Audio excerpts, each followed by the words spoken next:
अस्सलाम वालेकुम dear viewers, मैं हूं फौजिया अपने channel health and homeo by Fauzia के साथ। जी तो कैसे हैं आप सब? उम्मीद करती हूं कि आप सब ठीक ठाक होंगे और आपके रोज़े भी बहुत अच्छे जा रहे होंगे। जी व्यूअर्स, तो आज मैं आप लोगों से किसी किस्म की भी मेडिसिन डिस्कस करने नहीं चाह रही, बल्कि आज हम बात करेंगे कोविड-19 के बारे में कि एक लंबे अरसे से जो ये एक सिलसिला चल रहा है और जो पेंडेमिक की सिचुएशन से हमारा मुल्क और हमारे आस-पास के तमाम ममालिक और सारी दुनिया इसमें इन्वॉल्व है, which is creating and inducing a lot of worry and pain for all the people. इस सिचुएशन में हम लोगों ने रहना कैसे है, हमें अपने घर वालों का और आसपास के लोगों का ख्याल कैसे रखना है, आज हम ये डिस्कस करते हैं। तो जैसा कि आप सब लोग भी जानते हैं कि सबसे पहले तो हमें बहुत ज़्यादा पीसफुल और काम रहने की ज़रूरत है। अगर हम पैनिक होंगे तो हम ज़्यादा परेशानी में मुब्तला हो जाएँगे, ज़्यादा हमारे लिए टेंशन होगी और स्ट्रेस में चले जाएँगे और ना हम खुद अपना और ना ही अपनी फैमिली का ख्याल रख सकेंगे। और पैनिक होने से बेहतर तो ये है कि जो हमें तमाम मेडिकल के जितने भी इंस्टीट्यूट्स हैं, उनकी तरफ से जितनी प्रिकॉशंस बताई गई हैं, हमें उनके ऊपर अमल दरामद करना चाहिए। चाहे हम घर पे रह रहे हैं या चाहे हम घर से बाहर जा रहे हैं। तो सबसे पहली बात तो ये है कि अगर हमने किसी से मिलना भी है इस डिफ़िकल्ट टाइम में, तो हमें बहुत ज़्यादा केयरफुल रहना पड़ेगा।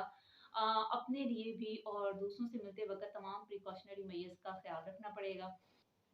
क्योंकि हम जानते हैं कि अगर हम इन तमाम तदाबीर पर अमल नहीं करेंगे तो हम इस बहुत बड़ी परेशानी में मुब्तला हो सकते हैं।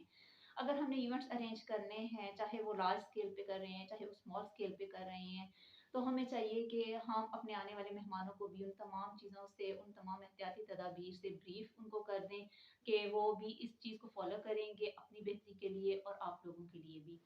इसके अलावा अगर वहाँ पर लोग आते हैं तो उनको वेन्यू पे आने से पहले वेन्यू और फंक्शन अटेंड करने के दौरान और इसके अलावा अगर वो उस जगह को छोड़कर जा रहे हैं तो उनको किस किस्म की एहतियाती तदाबीर को इख्तियार कर लेना चाहिए। एक और बहुत इम्पोर्टेंट बात है कि घर पे रहने की वजह से जैसे कि बच्चों के स्कूल भी बंद हैं और मर्द हज़रात भी घर पर हैं, तो बच्चों को किस तरह से मदर्स ने कंट्रोल करना है कि आप घर पे भी बच्चों को यही बताएँ कि घर में जैसे आप स्कूल सुबह जाते हैं 8 से लेके 2 बजे तक के अगर आपके टाइमिंग्स हैं, तो आपने इस सारे टाइम को घर पर रहते हुए भी अपनी स्टडीज़ के लिए यूटिलाइज़ करना है, इस टाइम को ज़ाया नहीं करना है और आप अपनी पढ़ाई को करें। जिस तरह की ऑनलाइन क्लासेस भी चल रही हैं, तो उनके अंदर इस चीज़ की रिस्पॉन्सिबिलिटी क्रिएट करें।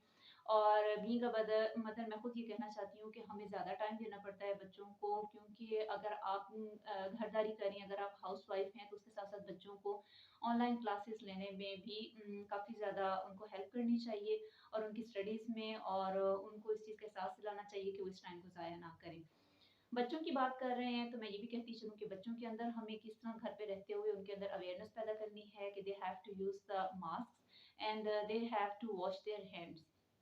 हैंड सैनिटाइजर्स की बात करते हैं। हैंड सैनिटाइजर जो हैं वो घर पे रहते हुए ऑफिसेज़ में, किसी किस्म के भी इंस्टीट्यूट्स में इनका इस्तेमाल लाज़मी होना चाहिए और इनको हर जगह पर अवेलेबल होना चाहिए। और फंक्शंस में जा रहे हैं, किसी किस्म का इवेंट अटेंड करने अगर हम जा रहे हैं, तो वहाँ पे इवेंट ऑर्गेनाइज़र्स को चाहिए कि हैंड हाइजीन स्टेशंस का जो है वो क़याम ज़रूरी होना चाहिए। वहाँ पे हैंड सैनिटाइजर्स भी होने चाहिए, मास्क भी अवेलेबल होने चाहिए, ताकि आने वाले मेहमानों में से अगर कोई घर से मास्क लाना भूल गया है, तो उनको वहाँ पर ये प्रोवाइड कर दिया जाए। ये वो तमाम छोटी-छोटी बातें हैं जो आप सब लोग बहुत अच्छी तरह से जानते हैं। मेरी तरफ से एक तरह से ये एक रिमाइंडर है। उम्मीद करती हूँ कि अल्लाह ताला आप सबको अपनी हिफ्ज़ और अमान में रखे, मेरी दुआ है। और हमें बहुत जल्द इस मुश्किल से निजात दे। आप अपना ख़्याल रखें, अपनी फैमिली का और अपने आस-पास के तमाम लोगों का। उम्मीद करती हूँ कि आप सबको मेरी वीडियो पसंद आई होगी, तो मेरी वीडियो को लाइक, शेयर और सब्सक्राइब करना हरगिज़ मत भूलिएगा। फिर मुलाकात होगी आपसे अगली वीडियो में। टिल देन अल्लाह हाफ़िज़।